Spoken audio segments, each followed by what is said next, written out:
नमस्कार दोस्तों, कैसे हैं आप। बहू, आज अनु को तेल मैं लगा देती हूँ। वैसे भी तेल लगाकर बच्चों को तभी नहलाना चाहिए, थोड़ी देर उसको खेल लेने दो। तब तक तुम घर के बाकी काम कर लो। फिर तुम कहती रहती हो कि मुझे टाइम नहीं मिला घर का काम करने से। नई बनी माँ को अच्छी खासी व्यायाम भी हो जाती है। आजकल की औरतें व्यायाम करने के लिए जिम पर इतना पैसा खर्च करती हैं, हमने तो कभी ऐसा नहीं किया था।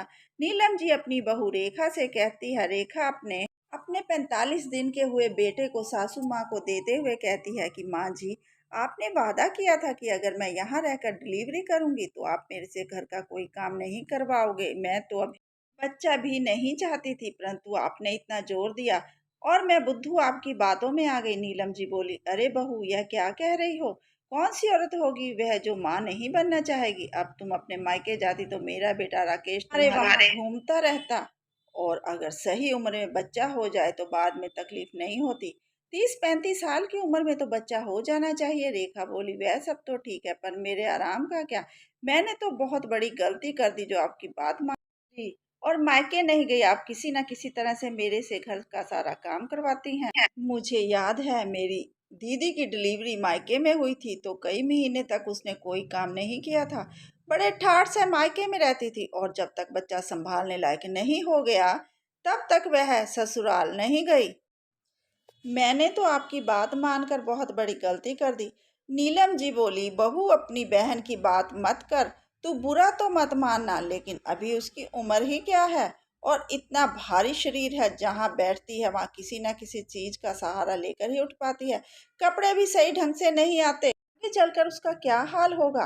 रेखा बोली, मम्मी जी, आपके पास मेरे हर सवाल का तोड़ मरोड़ कर जवाब होता है, किंतु यही तो एक आराम करने का बहाना होता है, पर मेरे नसीब में नहीं। यह कहकर रेखा कपड़ों को प्रेस करने लगे। अगले दिन रेखा गरम मसाला पीस रही थी तो मिक्सर खराब हो गया। रेखा ने अपने पति राकेश से कहा कि मिक्सर के बिना काम करना मुश्किल है, इसलिए आप मुझे मंगवा कर दे दीजिए। तभी नीलम जी बोली, बहू, एक शर्त पर मिक्सर मिलेगा, अगर तुम 10 मिनट तक रोज चक्की पीसो। क्या बोली कि मम्मी जी, यह क्या बात हुई। अब मैं आपकी बातों को नहीं मानने वाली। नीलम जी ने एक बड़ा सौंठ का लड्डू और हल्दी वाला दूध का गिलास रेखा को देते हुए कहा कि बहू, आंखें बंद करके इस लड्डू को खा लो और यह गिलास वाला दूध भी पी लो, फिर मैं तुम्हें चक्की के फायदे भी बता दूंगी। रेखा बोली कि मम्मी जी, और कितने दिन यह हल्दी वाला दूध पीना पड़ेगा। नीलम जी बोली कि यह दूध तुम्हारी हड्डियों को मजबूत करेगा और तुम बुढ़ापे में मेरी सेवा भी कर सकती हो। मुझे पता है इन्हीं बातों के कारण लड़कियां अपने मायके जाना चाहती हैं, क्योंकि वह नाक मुंह बनाकर माँ को इनकार कर देती हैं और माँ चुपचाप दूध लेकर वापस चली जाती है। लेकिन मैं तो तेरी सास हूँ, माँ नहीं। चल जल्दी से अब यह दूध खत्म कर। रेखा ने जल्दी से दूध पिया।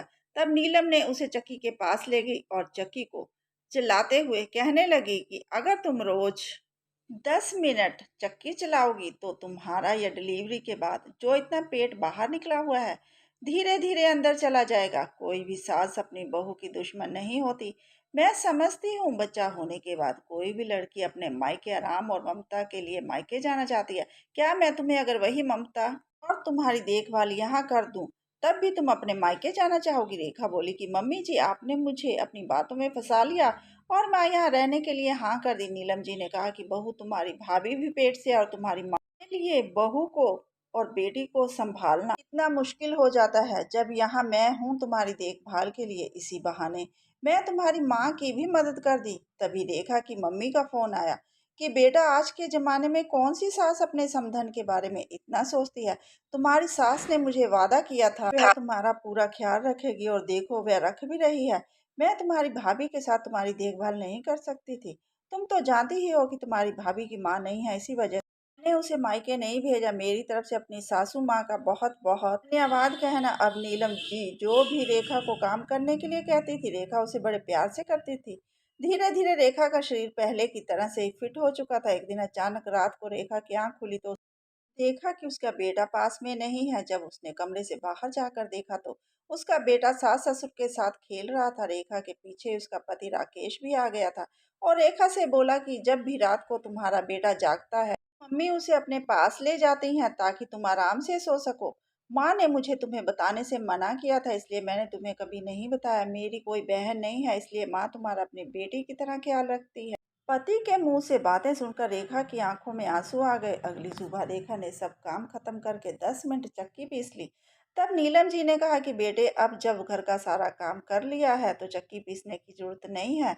अब तुम थोड़ी देर अपने बच्चों के साथ आराम करो और मैं जा रही हूँ। रेखा ने कहा कि नहीं मम्मी जी, आप अपने पोते को खुद ही संभालिए, मुझे तो पति के साथ शॉपिंग करने जाना है।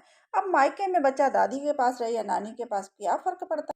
यह कहकर रेखा तैयार होने चली। नीलम जी पोते को प्यार करते हुए कहा कि बेटा, तेरी माँ ने मुझे अपने और तेरे मुंह जाल में फंसा लिया है। और पोते से बोली कि मैं बहुत बड़ी गलती कर दी जो बहू को मायके नहीं भेजा। नीलम जी की बात सुनकर पोता भी हंस पड़ा और एक कोने में खड़े बहू बेटा भी खिलखिलाकर हंस पड़े। इस घर में खुशियां ही खुशियां भर गई। धन्यवाद।